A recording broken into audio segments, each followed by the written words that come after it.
అసలు ఐయుఐ అంటే ఏంటి? ఐయుఐ ట్రీట్మెంట్ ఎవరికి అవసరం పడుతుంది? ఐవీఎఫ్ ఎవరికి అవసరం పడుతుంది? ఈ విషయాలు తెలుసుకున్నాం.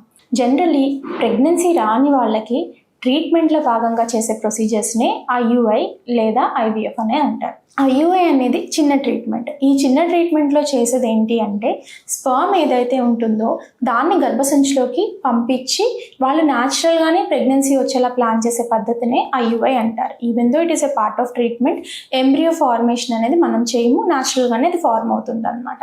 ఈ ఐయుఐ మనం ఏ కపుల్కి సజెస్ట్ చేస్తామంటే పీరియడ్ ఇర్రెగ్యులర్గా వస్తుంది, రెగ్యులర్ సైకిల్స్ ట్రై చేసినా సరే, మెడిసిన్స్ ఇచ్చినా సరే ప్రెగ్నెన్సీ రావడం లేదు మైల్డ్గా కానీ మోడరేట్గా కానీ స్పర్మ్ అబ్నార్మాలిటీస్ కనిపిస్తున్నాయి, మైనర్ కండిషన్స్లో మాత్రమే ఐయుఐ చేయడం అనేది జరుగుతుంది అనమాట.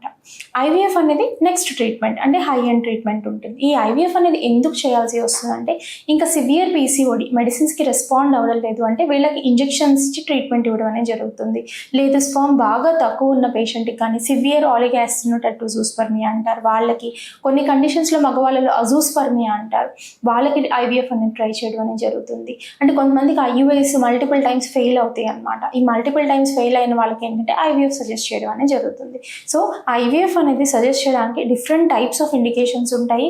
ఐవీఎఫ్ అనేది ఒకటే రకమైన పేషెంట్స్కి చేయరు. వీళ్ళలో ఏ కారణం మూలంగా అయినా సరే పిల్లలు పుట్టకపోతే హై ఎండ్ ట్రీట్మెంట్ లాస్ట్ రిసార్ట్గా ఐవీఎఫ్ చేయడం అనేది జరుగుతుంది అనమాట. ఇది ఐయుఐకి ఐవీఎఫ్కి ఉండే డిఫరెన్స్. Thank you. ఐవీఎఫ్ చేయించుకోవడం ద్వారా సైడ్ ఎఫెక్ట్స్ వస్తాయా? అండ్ ఐవీఎఫ్ చేయించుకున్న వాళ్ళందరూ మీ సెకండ్ ప్రెగ్నెన్సీ ప్లాన్ చేసుకునేటప్పుడు ఖచ్చితంగా ఐవీఎఫ్కి వెళ్ళాలా, న్యాచురల్గా కన్సీవ్ అయ్యే అవకాశం ఉందిగా? దీని గురించి తెలుసుకుందాం. ఐవీఎఫ్ చేయించుకున్న వాళ్ళందరూ సెకండ్ టైం కూడా కన్సీవ్ అవ్వడానికి ఐవీఎఫ్కి వెళ్ళాల్సిన రూల్ లేదు. సర్టెన్ కండిషన్స్లో మాత్రం ఖచ్చితంగా ఐవీఎఫ్ పడే అవకాశం అనేది ఉంటుంది. అంటే బైలేటరల్ ట్యూబల్ బ్లాక్ ఉన్నా సరే, మగవాళ్ళలో అజూస్పర్మియా కండిషన్స్ ఉన్నా సరే, ఈ పర్టికులర్ పేషెంట్స్కి మాత్రం న్యాచురల్గా అయ్యే అవకాశం తక్కువ ఉంటుంది.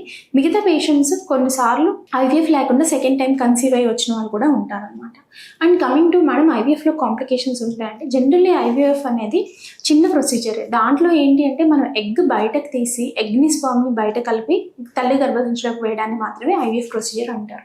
ఈ ఐవీఎఫ్ ప్రొసీజర్లో ఇంజెక్షన్స్ పెయిన్ఫుల్ ఉండడం కానీ ఏదైనా మేజర్ కాంప్లికేషన్స్ ఉండడం కానీ సహజంగా తక్కువే ఉంటుంది.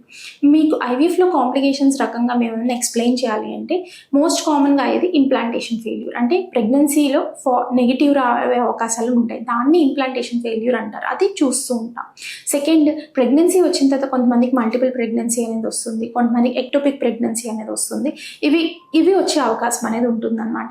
పేషెంట్ని బట్టి మేము కొన్నిసార్లు సింగిల్ ఎంబ్రో ట్రాన్స్ఫర్ చేయడం కూడా జరుగుతూ ఉంటుంది. సో మీకు కావాల్సిన విషయాలు తెలుసుకోవాలంటే మీ ఫర్టిలిటీ స్పెషలిస్ట్ని ఖచ్చితంగా కన్సల్ట్ చేయండి.